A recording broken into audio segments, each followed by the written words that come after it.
नमस्कार. अवतीभोवतीमध्ये आपलं स्वागत आहे. आज मी बोलणार आहे ते ज्या आत्ता सध्या घडामोडी झाल्या किंवा भेटीगाठी झाल्या, देवेंद्र फडणवीस, उद्धव ठाकरे, शरद पवार, नरेंद्र मोदी या संदर्भात ज्या विविध चर्चा चालू आहेत किंवा तर्कवितर्क होत आहेत, त्याच्याबद्दल आपण जाणून घेऊया. आणि ह्या चर्चा आणि हे तर्कवितर्क अनाठायी आहेत असं मला वाटत नाही.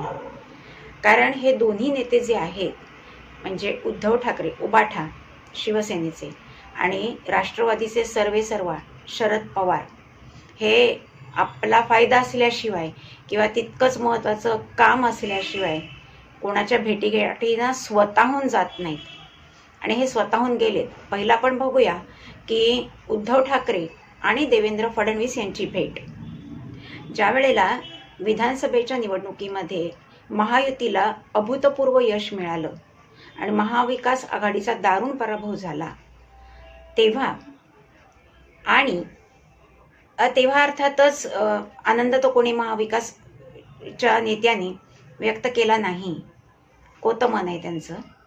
आणि जेव्हा देवेंद्र फडणवीस हे मुख्यमंत्री झाले आणि त्यांचा शपथविधी जेव्हा झाला मुंबईमध्ये 5 डिसेंबरला, तेव्हा शिष्टाचाराप्रमाणे देवेंद्र फडणवीसांनी उद्धव ठाकरे, शरद पवार आणि महाविकास आघाडीच्या तमाम वरिष्ठ नेत्यांना स्वतःहून फोन करून या शपथविधी समारंभाला उपस्थित राहण्याचं आग्रहाचं निमंत्रण दिलं होतं.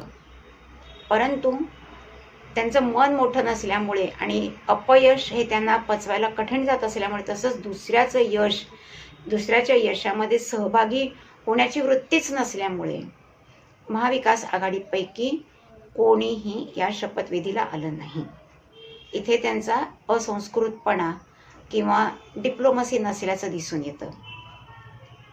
ज्या वेळेला महाविकास आघाडीचं सरकार अस्तित्वात आलं होतं 2019मध्ये, त्यावेळेला उद्धव ठाकरे मुख्यमंत्री झाले होते आणि त्यांच्या शपथविधीला मात्र देवेंद्र फडणवीस गेले होते. अर्थात देवेंद्र फडणवीस यांच्या पाठीमध्ये उद्धव ठाकरे यांनी खंजीर खुपसला होता.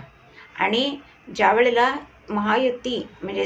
भाजपाला आणि शिवसेना तेव्हा एकत्र होती, अनडिवायडेड शिवसेना होती, या दोघांना जेव्हा बहुमत मिळालं होतं, म्हणजे दोघांचं मिळून जेव्हा बहुमत झालं होतं, त्यावेळेला सरकार स्थापनेसाठी आपण दावा करायला जायचं आहे किंवा या संदर्भात आपली भेट होणं आवश्यक आहे, हे समजून कधी भेट घ्यायची हे समजण्यासाठी देवेंद्र फडणवीस यांनी उद्धव ठाकरे यांना तब्बल 20 ते 22 फोन स्वतःहून केले. यापैकी एकही फोन त्यांनी घेतला नाही, माणुसकी दाखवली नाही आणि परत खोटे आरोप केले भाजपावर की मला मुख्यमंत्री ते करत नाही आहेत, त्यामुळे मला सगळे मार्ग मोकळेत. हे त्यांचं जो स्पोक्सपर्सन आहे संजय राऊत, हा सुद्धा सारखं बोलत होता, आम्हाला सगळे मार्ग मोकळेत, आम्हाला सगळे मार्ग मोकळे आहेत. तेव्हाच जनतेला काय, फडणवीसांना काय, सगळ्यांना कळून चुकलं होतं की या माणसाचा हेतू वाईट आहे, सरळ हेतू नाही आहे. आणि त्यांनी त्याच प्रकारे केलं. शरद पवारांनी सुद्धा सोनिया गांधीशी मखलाशी केली की बाबा आपल्याला जर भाजपाच्या विरोधात लढायची असेल तर आता जो ठाकरे गट म्हणजे शिवसेना आपल्याबरोबर येते तर आपण त्यांना सपोर्ट केला पाहिजे, त्यांचा मुख्यमंत्री म्हणजे उद्धव ठाकरेला मुख्यमंत्री केलं पाहिजे, तरच आपण भाजपाला शह देऊ शकू. आणि अशा प्रकारे उद्धव ठाकरे यांनी तिच्या पायाशी लोटांगण घालून शरद पवारांच्या मिनतवाऱ्या करून मुख्यमंत्रीपद पदरात पाडून घेतलं. पण त्यावेळेला देवेंद्र फडणवीसांनी आपला सुसंस्कृतपणा, राजशिष्टाचार सोडला नाही. त्यांना आलेल्या निमंत्रणात ते गेले, सहभागी झाले आणि तिथून परत निघून आले. त्यानंतर जेव्हा लोकसभेमध्ये जेव्हा महाविकास आघाडीला बऱ्यापैकी यश मिळालं होतं आणि भाजपाला जास्त यश मिळालं नव्हतं राज्यामध्ये, त्यावेळेला हे लोक खूप हवेत उडत होते आणि त्यांना वाटत होतं आता काय विधानसभा आपण अशी जिंकणार. आणि त्यामुळेच उद्धव ठाकरे यांना इतका माज आला होता की त्यांनी एका सभेमध्ये खुलं आव्हान दिलं होतं की देवेंद्र फडणवीस यांना ते त्यांच्यासुद्धा बद्दल आदरार्थी उद्गार न करता तू तरी राहशील नाही तर मी तरी राहीन. आता एवढा त्याचप्रमाणे त्यांच्या पत्नी ज्या अमृता आहेत त्यांच्यावरही त्यांनी पर्सनल टीका केली होती. त्यांचा देवेंद्र साहेबांचा उल्लेख ते खरबुजा असाही करत होते. म्हणजे अनेक त्यांनी असे शब्द त्यांच्यासाठी वापरले होते जे असंस्कृत होते, जी महाराष्ट्राची संस्कृती नाही. असे शब्द वापरले होते आणि अक्षरशः म्हणजे त्यांचा अपमानच केला होता. तरीसुद्धा देवेंद्र फडणवीस शांत राहिले. त्यांनी कुठच्याही प्रकारे प्रतिक्रिया याबाबत व्यक्त केली नाही आणि कृतीतून त्यांनी दाखवून दिलं की कोण राहिलंय आणि कोण गेले. तरीसुद्धा या माणसाचा सुसंस्कृतपणा बघा. जेव्हा पत्रकारांनी याबाबतीत त्यांना विचारलं तेव्हा त्यांनी असं उत्तर दिलं की नाही, राजकारणामध्ये तेही राहतील आणि मीही राहीन आणि मी सगळ्यांना माफ केलं. मी बदला घेतलाय. बदला कसा घेतलाय तर मी भारतीय जनता पक्षाला यश मिळवून दिले आणि माझे जे 2 घटक पक्ष आहेत त्यांनाही अभूतपूर्व यश मिळवून दिले आणि आता महायुतीची सत्ता महाराष्ट्रामध्ये येणार आहे. हाच माझा बदला आहे आणि त्यामुळे मी सगळ्यांना माफ केलेले. माझा बदला म्हणजे असा जो काही अंडरवर्ल्ड डॉन सारखा असतो तसा माझा बदला नाहीये. हे सुसंस्कृतपणाचं लक्षण झालं. आणि आता जेव्हा उद्धव ठाकरेंना विचारलं किंवा आदित्य ठाकरेंना विचारलं, त्यांच्या जे प्रवक्ते होते त्यांच्याबरोबर गेलेले सिनियर नेते, त्यांना जेव्हा विचारलं तेव्हा त्यांनी सांगितलं नाही, आम्ही देवेंद्र साहेबांचं अभिनंदन करायला गेलो. अर्थात त्यांना हेच उत्तर द्यायला लागणार, खरं कारण ते सांगणार नाहीत. आणि सुमारे बंद आड दरवाजा आड या दोन्ही नेत्यांची 15 ते 20 मिनिटं चर्चा झाली. आता नुसतंच अभिनंदन करायचं तर बंद दरवाजा कशाला हो. आणि अभिनंदन करायला 15-20 मिनिटं एका त्यांच्यावर महाकाव्य रचत होते का तारीफांचे पूल बांधत होते.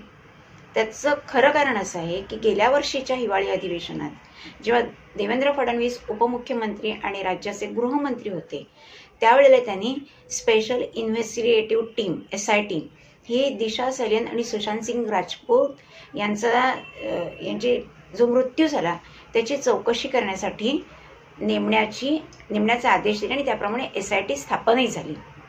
आणि आता SIT म्हणजे गेल्या वर्षीपासून आता या वर्षीपर्यंत तितकी प्रगती त्यांची झालेली नाही कामामध्ये, पण आता होईल. कारण आता लोकांनाही उत्सुकता आहे, कारण आता महायुतीचंच सरकार आले, देवेंद्र साहेब मुख्यमंत्री झालेत, कदाचित ते गृहमंत्रीही राहतील, अजून खातेवाटप झालेलं नाहीये, पण महत्त्वाची खाती कमीत कमी भाजपाकडेच राहणार आहेत. आणि अशा वेळेला जर आता परत सुशांत सिंग आणि दिशा सलेनची केस ओपन झाली तर यात आदूबाबाची, आदित्य ठाकरेची इन्व्हॉल्वमेंट आहे हे अनेकांना माहीत आहे. आणि असं स्पष्ट मत नितेश राणे जे आता महायुतीमध्ये भारतीय जनता पक्षात आहेत त्यांनी व्यक्त केलेलं आहे. आणि त्याचमुळे आता जरी केस ओपन झाली तर आपल्याला वाचवणार कोण हा पिता-पुत्रांना पडलेला प्रश्न आहे. आणि पिता हा पुत्रप्रेमाने आंधळा आहे. आपल्याला माहिती आहे धृतराष्ट्रसुद्धा असाच दुर्योधनासाठी आंधळा झाला होता. आणि त्यामुळे दुर्योधनाने जे काही अवाजवी वक्तव्य केली होती किंवा युद्धासाठी जो भूषा लावला होता तो पूर्ण करण्याकडे त्यांचा कल होता आणि म्हणूनच युद्ध झालं आणि त्या युद्धात कौरवांचा दारुण पराभव झाला. अशाच प्रकारचं पुत्रप्रेम उद्धव ठाकरे यांना आदित्य ठाकरेबद्दल आलेलं आहे. आणि त्यामुळेच ही फाईल ओपन करू नये किंवा नितेश राणे यांना कंट्रोलमध्ये ठेवावं आणि आदूबाळाचे करिअर तुम्ही वाचवा अशा विनवण्या त्यांनी केल्या असल्याची दाट शक्यता आहे. नाहीतर ज्या माणसाला अभिनंदन करायचं होतं त्यांनी त्यांचा म्हणजे मुख्यमंत्र्यांचा शपथविधी झाल्यानंतर फोनवरून केलं असतं किंवा एक प्रेस नोट जाहीर केली असती किंवा ट्विट म्हणजे आजकाल X म्हणतात त्याच्यावरनं शुभेच्छा संदेश दिले असते. अशा प्रकारच्या कुठच्याही पद्धतीने शुभेच्छा त्यांना न देता ते डायरेक्ट नागपूर इथे हिवाळी अधिवेशनाचं निमित्त साधून गेले आणि तिकडे जाऊन त्यांनी भेट घेतली. आता हे तर कारण झालंच. दुसरं कारण असं आहे की आता महाविकास आघाडी म्हणजे हे जे काँग्रेस सोडून द्या त्यातले आपल्या शरद पवारांची राष्ट्रवादी आणि उद्धव ठाकरेची शिवसेना या घटक पक्षांना तिथे आता जवळजवळ महत्त्व त्यांचं संपलेलं आहे.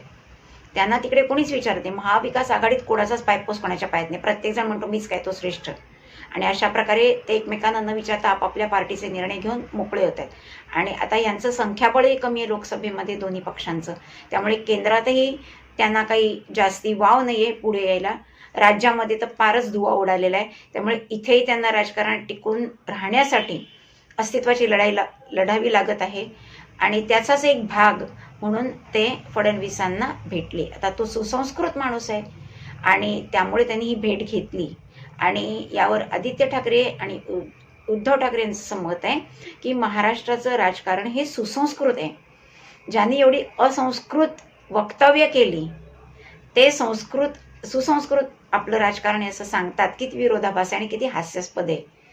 त्यामुळेच आम्ही त्यांच्या विधायक कामांना पाठिंबा देणार आहोत आणि हे त्यांना सांगण्यासाठीच आम्ही तिथे गेलो होतो. तसंच आम्हाला कळलं पाहिजे की गृहमंत्री कोण होतात.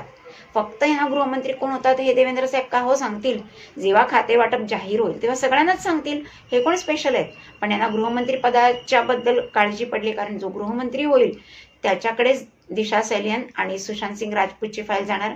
आणि तो जर त्यांच्या विरोधात असला, नितेश राणे फॉर एक्झाम्पल, आता ते तर होत नाहीत कारण ते ज्युनियर आहेत, ते पहिल्यांदाच मंत्री झालेत. पण SITने त्यांना नोटीस दिलेली आहे की तुम्ही तुमचा जबाब नोंदवा, आणि ते तर नोंदवणारच आहे. ते म्हणतात की दिशा सैलियनचा जो मृत्यू झाला ती सुसाईड नाही आहे, म्हणजे आत्महत्या नाही आहे, तर तो मर्डर आहे. आणि या मर्डरमध्ये म्हणजे या हत्येमागे आदित्य ठाकरे इन्वॉल्ड आहे असं त्यांनी ओपनली सांगितलेलं आहे. आणि त्याच्या बाबतीत त्यांच्याकडे पुरावे असल्याचंही त्यांनी म्हटलेलं आहे. त्यांनी असंही विचारलं होतं की त्या रात्री आदित्य ठाकरे कुठे होते याचा पण तपास करा. म्हणजे हे म्हणायला वाव आहे की इतकं तो कोणी खोटं बोलू शकणार नाही की त्यांच्याकडे पुरावे आहेत आणि त्याच्यासाठी ते SITकडे जातील आणि ते पुरावे सादर करतील. इतका खोटारडेपणा करतील असं वाटत नाही. आता बघूया, जेव्हा प्रत्यक्ष जबाब नोंदवला जाईल त्यावेळेला ते काय करतात. त्यांच्यावर खरंच काही अंकुश ठेवला जातो की ते शब्द पलटी करतात किंवा अशा प्रकारचं काही संदिग्ध स्टेटमेंट देतात की ज्याच्यामुळे आदित्य ठाकरेंवर डायरेक्ट बोट दाखवलं जाऊ शकत नाही. हे बघायचं आहे, कारण आता भेट तर त्यांची झालेली आहे. त्याचप्रमाणे आज शरद पवार यांनी दिल्लीमध्ये संसद भवनातल्या पंतप्रधान नरेंद्र मोदी यांच्या कार्यालयात जाऊन नरेंद्र मोदी यांची भेट घेतली आणि तिथे त्यांच्याशी सुमारे 15 मिनिटं चर्चा केली.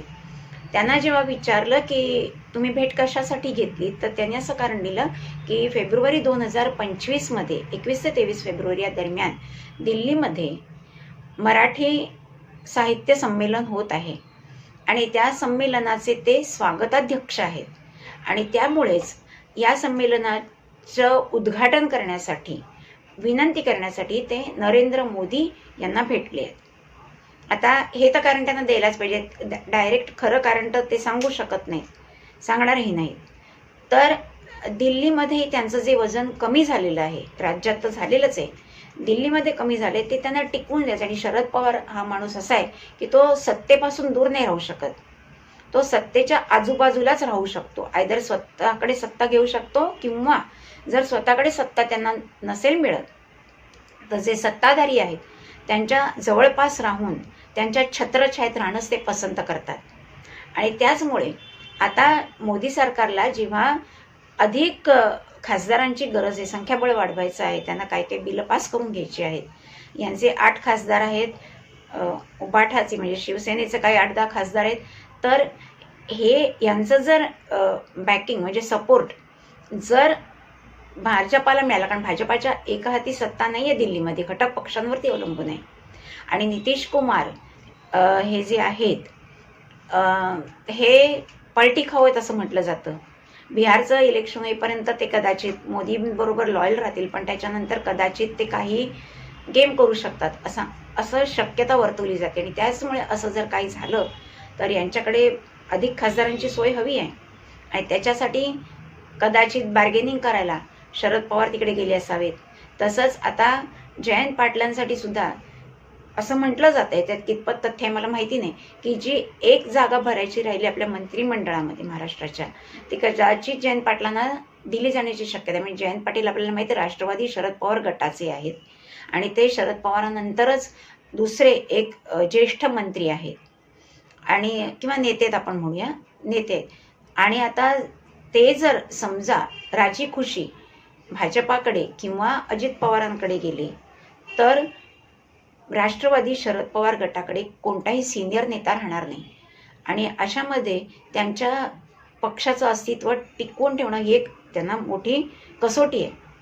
आणि त्याचमुळे कदाचित असं प्लॅनिंग त्यांचं आहे की जयंत पाटील जे आहेत त्यांना भाजपाकडे किंवा अजित पवार गटाकडे पाठवायचं आणि ती जी एक रिक्त जागा अजून आहे तिथे यांना मंत्री म्हणून वर्णी लावायची. आता ही जर मंत्री म्हणून वर्णी लागली तर परत या तिन्ही घटक पक्षातले जे निष्ठावान कार्यकर्ते आहेत ते नाराज होणार, कारण त्यांनी अनेक वर्ष त्यांच्या पक्षासाठी मेहनत घेतलेली आहे, त्यांच्या पक्षाशी ते एकनिष्ठ राहिले, त्यांना पद मिळालं किंवा नाही मिळालं तरी त्यांनी पक्षाची कास सोडलेली नाही. आणि त्यामुळे अशा बाहेरून इम्पोर्ट केलेल्या व्यक्तीला जर डायरेक्ट मंत्रिपद दिलं तर नक्कीच जनतेमध्ये आणि पक्षामध्येही एक चुकीचा संदेश किंवा एक चुकीचा संदेश नाही म्हणता येणार, पण एक चीड निर्माण होईल. आणि ही जर चीड निर्माण झाली तर भारतीय जनता पक्षाला आणि इतर घटक पक्षांना त्याची जबरदस्त किंमत मोजावी लागेल, आणि जे मला वाटतं फडणवीस सरकारला परवडणारं नाही. आता मोदी सरकारची काय कॅल्क्युलेशन्स आहेत ते मला माहिती नाही आहेत किंवा मी त्याच्याबद्दल अंदाजही व्यक्त करू शकत नाही. पण एवढं मात्र नक्की आहे की नितीश कुमार आणि चंद्राबाबू नायडू यांचं जे खासदार सध्या भाजपाबरोबर आहेत, काही कारणामुळे समजा त्यांनी पाठिंबा काढून घेतला तर स्टँड बाय म्हणून काहीतरी त्यांना प्रोव्हिजन करायला पाहिजे, आणि त्याच्यासाठी या दोन पक्षांच्या खासदारांची त्यांना गरज आहे. आता तसं केलं तर बार्गेनिंगमध्ये काय मोदी त्यांना देत आहेत किंवा त्यांच्या पदरात ते काय पाडून घेत आहेत किंवा देवेंद्र फडणवीसांना काय त्यांनी सांगितलं आणि देवेंद्र फडणवीस स्वतःच्या पातळीवर निर्णय घेणार किंवा मोदी आणि अमित शहांशी चर्चा करून निर्णय घेणार, हे येणारा काळच आपल्याला सांगू शकेल.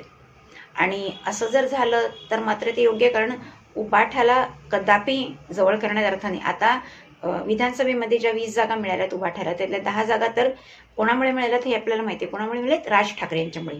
कारण राज ठाकरे यांनी त्यांचे उमेदवार महाविकास आघाडीमध्ये उभे, म्हणजे म्हणताना तर म्हणाले महाविकास आघाडीच्या विरोधात मी लढणार आहे आणि मी भाजपाला पाठिंबा देणार आहे, पण प्रत्यक्षात त्यांनी काही उमेदवार शिंदे गटाचे जे उमेदवार उभे होते ज्या ठिकाणी, त्या आणि उबाठा आणि शिंदे गटाचे उमेदवार एकत्रित म्हणजे ऑपोजिशनमध्ये ज्या ठिकाणी उभे होते अशा ठिकाणी त्यांनी आपले उमेदवार राज ठाकरेंनी पेरले, आणि त्यामुळेच मतविभाजन शिंदे आणि राज ठाकरे यांच्या उमेदवारात झालं आणि त्याचा फायदा मिळाला उबाठाच्या उमेदवाराला. त्यामुळे अत्यंत कमी फरकाने उबाठाचे उमेदवार या 10 ठिकाणी जिंकून आले आणि त्यामुळे त्यांचे 20 उमेदवार झाले. अन्यथा उबाठालाही 9 ते 10 जागांवरच समाधान मानावं लागलं असं, जसं राष्ट्रवादीच्या शरद पवार गटाला मानावं लागलं. हे त्यांच्या भावाचे उपकारच आहेत. त्याचमुळे आम्ही म्हणतो ना की यांची आतून काहीतरी वेगळीच चाल आहे. आपल्याला दाखवतात की मी याच्या विरोधात बोलतो, त्याच्या विरोधात बोलतो, आणि याच्यासाठी आणि आता तर आपल्याला माहिती मुंबई महापालिकेच्या निवडणुका येत आहे. ही सगळ्यात श्रीमंत महापालिका आहे देशातली, आणि या महापालिकेवर आत्तापर्यंत शिवसेनेच्याकडे सत्ता एक हाती राहिलेली आहे. आता जर तुम्हाला राज्यात सत्ता मिळाली नाही तर कमीत कमी महापालिकेत तरी आपला ध्वज फडकावा आणि आपली सत्ता राहावी अशी इच्छा उद्धव ठाकरेची, कारण तिथेही पैसे कमवण्याचं मोठं साधन आहे. आणि त्याचमुळे कदाचित काहीतरी सेटिंग करायला ते गेले असतील, कारण आता या निवडणुकीमध्ये राज ठाकरे यांची सुद्धा मदत फडणवीस साहेब घेणार आहेत असं सुतोवाच त्यांनी केलेलं आहे. आणि राज ठाकरेंना सुद्धा अस्तित्वाची लढाई आहे. आपल्याला माहिती त्यांचा तर एकही उमेदवार निवडून आलेला नाही. त्यांचा मुलगा अमित हा सुद्धा पडलेला आहे आणि त्यामुळे त्याचंही राजकीय पुनर्वसन त्यांना करायचं आहे, त्यांच्या पक्षाचं अस्तित्व टिकवायचं आहे. पण ते सुद्धा संधी साधू आहेत, कारण 2014ला त्यांनी मोदी सरकारला पाठिंबा जाहीर केला होता. 2019मध्ये त्यांनी मोदी हटाव मोहिमेत भाग घेतला होता, मोदी सरकारच्या विरोधात वक्तव्य करत होते, आणि परत 2024च्या निवडणुकीत त्यांनी मोदी सरकारला पाठिंबा दिला. त्यामुळेच कळते की जिथे त्यांना वाटते आपला फायदा आहे तेव्हाच ते मोदी सरकारला पाठिंबा देतात, अन्यथा ते मोदींच्या विरोधात आहेत. आणि त्याचमुळे त्यांचं तर अस्तित्व संपलेलंच आहे. त्यांचा एकही उमेदवार निवडून आलेला नाही. हे फार बरं झालेलं आहे. मराठी वोट्स त्यांच्याकडे असले तरी हा माणूसही स्वार्थी आहे असंच दिसून येत आहे. दोन्ही ठाकरे त्याच पद्धतीचे आहेत असंही आपल्याला दिसतंय, आणि त्यामुळेच या भेटींना महत्त्व आलेलं आहे, कारण अशी पार्श्वभूमी आहे. आता यांच्या पदरात काय, आणि शरद पवार तर असे की ते ज्या पक्षाशी जवळी करतात तो पक्ष संपतो. आता भाजपाशी ते भाजप एवढा संपणार नाही आहे, पण काहीतरी नुकसान तर ते पोचवू शकतातच. अशा काही ॲडजस्टमेंट त्यांना जर करून मिळाल्या तर भाजपाबद्दल लोकांच्या मनात आदर जो आहे तो कमी करू शकतात, आणि ते त्यांना करायचंच आहे. त्याच्यामुळे आता या दिल्लीतल्या नेत्यांनी काय किंवा राज्यातल्या भाजपाच्या नेत्यांनी काय, त्यांच्यापासून सुरक्षित अंतर राखावं, तरच या देशाचं आणि राज्याचं राजकारण हे चांगल्या प्रकारे होईल. आणि त्यांच्यातले वाद त्यांनी महायुतीतले संपून सरकार स्थापन करावं. हिवाळी अधिवेशन संपत आलं तरीसुद्धा एकाही खात्याला प्रॉपर मंत्री मिळालेला नाही, फक्त मंत्रिमंडळ अस्तित्वात आलेलं आहे. आणि त्याचमुळे त्या पुरवणी मागण्या किंवा जी बिलं पास करायची आहेत ती कशी पास करणार, कोणत्या आधारावर पास करणार, कोणत्या खात्याचा मंत्री कोणत्या पुरवणी मागण्यांना उत्तरं देणार, काही समजत नाही. तर हे माझं मत झालं. तुमचं मत काय आहे ते जरूर कळवा. व्हिडिओ आवडला असेल तर लाईक करा, शेअर करा, सबस्क्राईब करा. पुन्हा भेटूया नवीन विषयासह. नमस्कार.